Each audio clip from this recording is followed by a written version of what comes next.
মধ্যরাতে শহর ছাড়লেন দেব রুক্মিণী। রুক্মিণী কিংবা দেব তাদের ব্যক্তিগত জীবন খুব একটা আড়ালে রাখেন না। এই তারকা যুগলের সম্পর্ক কারু কাছেই অজানা নয়। সারা বছর অভিনয় নিয়ে ব্যস্ত থাকেন রুক্মিণী মৈত্র।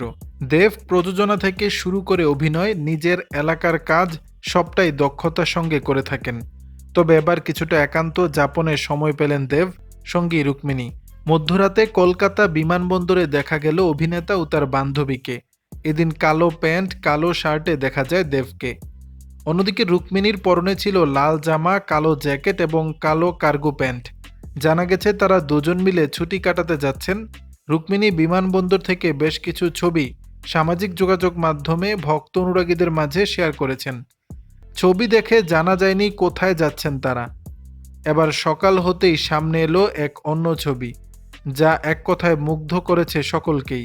যদিও কোথায় গিয়েছেন তারা তা এক প্রকার গোপনেই রাখলেন। অন্যদিকে রুক্মিণীও শেয়ার করে নিলেন মিষ্টি এক ছবি। তবে তারা কোথায় আছেন তা অনুমান করতে শুরু করেছেন অনেকেই। এশিয়ারই কোনো এক জায়গায় ছুটি কাটাচ্ছেন।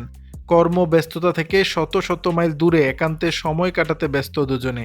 দর্শক, বিষয়টি নিয়ে আপনাদের মতামত জানাবেন নিচের কমেন্ট বক্সে।